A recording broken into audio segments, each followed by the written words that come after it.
నెల్లూరు జిల్లా జువ్వలదిన్నె ఫిషింగ్ హార్బర్ను వైఎస్ఆర్సీపీ అధినేత వైఎస్ జగన్మోహన్ రెడ్డి పరిశీలించారు. అంతకుముందు ఏరియల్ వ్యూ ద్వారా హార్బర్ను సందర్శించారు. అనంతరం మత్స్యకారులతో వైఎస్ జగన్ ముఖాముఖి నిర్వహించారు. వైఎస్ఆర్సీపీ హయాంలో రాష్ట్రంలో 4 కొత్త పోర్టులు, 10 ఫిషింగ్ హార్బర్లు, 6 ఫిష్ ల్యాండింగ్ సెంటర్లకు శ్రీకారం చుట్టామని వైఎస్ జగన్ గుర్తు చేశారు. మత్స్యకారుల జీవన ప్రమాణాలు మెరుగుపడడానికి కృషి చేశామన్నారు. 26,000 కోట్ల పెట్టుబడులతో పనులు చేపట్టామని తెలిపారు. ఏపీ ఎకనామిక్ గ్రోత్కు ఊతమిచ్చేలా ప్రణాళికలు చేశామని వెల్లడించారు.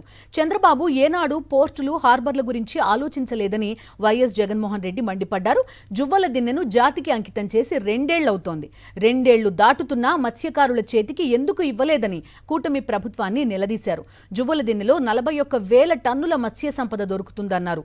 వచ్చేది వైఎస్ఆర్సీపీ ప్రభుత్వమే. ప్రైవేట్ డిఫెన్స్ కంపెనీకి జువ్వలదిన్నె నుంచి తరలిస్తామని మత్స్యకారులకు వైఎస్ జగన్మోహన్ రెడ్డి హామీ ఇచ్చారు.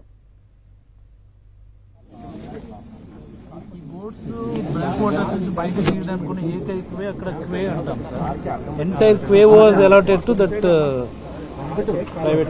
private వాళ్ళకి. ఈ బెర్త్ లో 1/3 ప్రైవేట్ వాళ్ళకి ఇచ్చారు. ఈ స్టార్టింగ్ 1/3 వాళ్ళకి ఇచ్చారు. కలిసి హ్యాండ్ ఓవర్ చేయలేదు. 2 సంవత్సరాల తర్వాత కూడా ఇంకా హ్యాండ్ ఓవర్ కూడా చేయలేదు. స్పెషల్ ఆపరేషన్ చేసుకుంటున్నాం.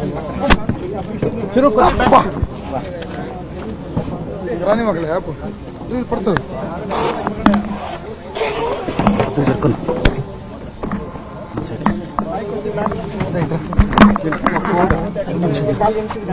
చెన్నైకి మంగళూరు పోతాం.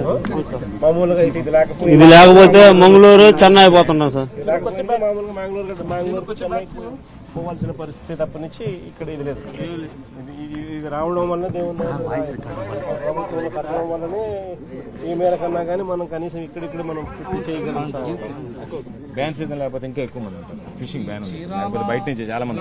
వేటపాలెం మన దగ్గర కూడా వాడపాలెం దగ్గర హార్బర్ మనం ఫౌండేషన్ వేసాం సార్. దానికి ముందు నిజాంపట్నం కూడా ఆల్మోస్ట్ ఇలా కంప్లీట్ చేస్తాం. ఇల్లూరు దగ్గర కూడా కట్టాం ఫౌండేషన్. వాళ్ళు చెప్పినట్టుగా 164 విధానంతో కూడా మాట్లాడారు. పేరు పేరు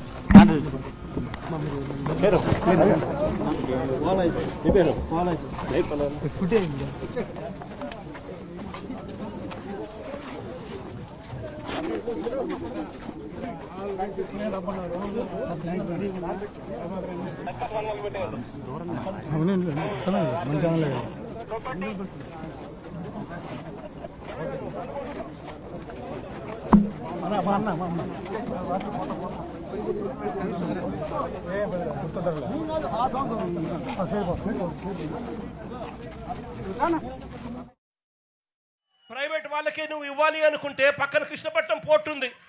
ఆ పోర్ట్లో కావాలంటే దండిగా ల్యాండ్ ఉంది. అక్కడ కావాలంటే వాళ్ళకి ఇచ్చుకోవచ్చు. కానీ ఇక్కడ మత్స్యకారులను పొట్టగొట్టడం ఎందుకు చంద్రబాబు అని చెప్పి చంద్రబాబు నాయుడు గారిని అడుగుతా ఉన్నా గట్టిగా. చంద్రబాబు నాయుడు గారిని గట్టిగా వార్నింగ్ కూడా ఇస్తా ఉన్నా. కళ్ళు మూసి తెరిచేసరికే మరో 3 ఏళ్ళు అయిపోతుంది. వచ్చేది వైఎస్ఆర్సీపీ ప్రభుత్వమే.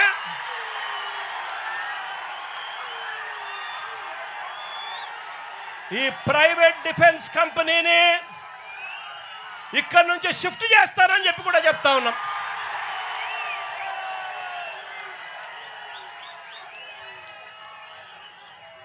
ఇక్కడ ఫిషింగ్ హార్బర్ ఇక్కడే కాదు, రాష్ట్రంలో కడతా ఉన్న 10 ఫిషింగ్ హార్బర్లు అన్నీ కూడా మత్స్యకారుల సొత్తు అని చెప్పి కూడా ఈ సందర్భంగా కూడా చెప్తా ఉన్నా. దీన్ని ఎవ్వరూ కూడా వాళ్ళ దగ్గర నుంచి తీసేయలేరు.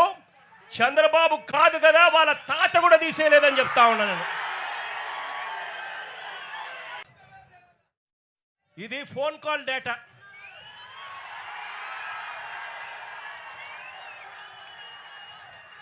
బీదా సోదరులు, ఆయన అనుచరుడు కొందూరు పోలిశెట్టి,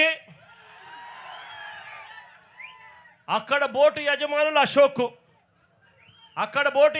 అశోక్, వీరి మధ్య జరిగిన సంభాషణలకు సంబంధించిన కాల్ డేటా, టెలిఫోన్లో మాట్లాడిన కాల్ డేటా, కాల్ నెంబర్లు, వీళ్ళందరూ కూడా కుట్ర పన్ని ఒకరితో ఒకరు మాట్లాడుకొని నారా లోకేష్ అనే వ్యక్తి ఇప్పుడు మార్చి 12వ తారీఖున ఇటుకు వస్తాడు. మార్చి 16వ తారీఖున ఈ బోట్లు ఇక్కడ నుంచి పోతాయి. అంటే మత్స్యకారుల మీద కడుపు మీద కొట్టడం కోసం ఏకంగా ఇంతమంది దొంగలు, ఇంతమంది పెద్ద పెద్ద దొంగలు, ఒకరు ముఖ్యమంత్రి కొడుకు, ఒకడు ఎంపీ, ఇంకొకడు ఎమ్మెల్యే, ఇంతమంది కలిసి ఎవరిని తన్నేది? చిన్న చిన్న పేదవాళ్ళైనా మత్స్యకారులను తనడానికి, కడుపు మీద కొట్టడానికి ఇంతమంది ఏకమవుతారు. నేను అడుగుతా ఉన్నా, వాళ్ళ మధ్య జరిగిన టెలిఫోనిక్ ఫోన్ సంభాషణలు, కాల్ డేటాలు కూడా ఈ మాదిరిగా అందుబాటులో ఉంటే, ఈ డేటా అంతా కూడా కనిపిస్తూ ఉంటే ఒక్కరినన్నా అరెస్ట్ చేశారని అడుగుతా ఉన్నాను.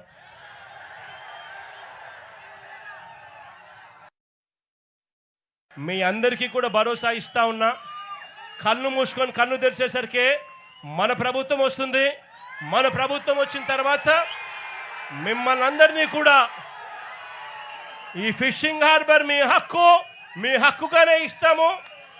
అంతేకాదు, ఈ ఫిషింగ్ హార్బర్ల పరిధిలో ఉన్న ప్రతి మత్స్యకార కుటుంబానికి కూడా చెప్తా ఉన్నాను, ఆ పరిధిలో ఉన్న ప్రతి కుటుంబానికి కూడా మంచి జరిగించే విధంగా వాళ్ళందరినీ కూడా గ్రూప్స్ కింద ఫామ్ చేసి ఒక్కొక్క బోటుకు 10 మందిని 12 మందిని ఒక్కొక్క బోటుకు యజమానుల కింద చేస్తూ వాళ్ళందరినీ కూడా ఇంతకుముందు నేను చెప్పినట్టుగా 10% వాళ్ళు కడితే చాలు, 90% రాష్ట్ర ప్రభుత్వం లోన్ల కిందను గ్రాంట్ల కిందను ఇస్తూ వాళ్ళందరినీ ఓనర్లుగా చేసి ఈ ఫిషింగ్ హార్బర్లను వాళ్ళకు అంకితం చేస్తామని కూడా ఈ సందర్భంగా ఖచ్చితంగా చెప్తా ఉన్నా. పాలెం మత్స్యకారులు కొంతమంది పట్టపు కార్పొరేషన్ కావాలని అడుగుతా ఉన్నారు. 56 కార్పొరేషన్లు పేదల కోసం మన ప్రభుత్వ హయాంలో అడిగిన వాళ్ళకి ఎవరికి కూడా కాదనుకోకుండా కార్పొరేషన్లు ఇచ్చాం. నా దృష్టికి వచ్చిన ఈ పట్టపు కార్పొరేషన్ కూడా అధికారంలోకి వచ్చిన 3 నెలల్లోనే పూర్తి చేసి అది కూడా మీకు ఇస్తామని కూడా చెప్తా ఉన్నా.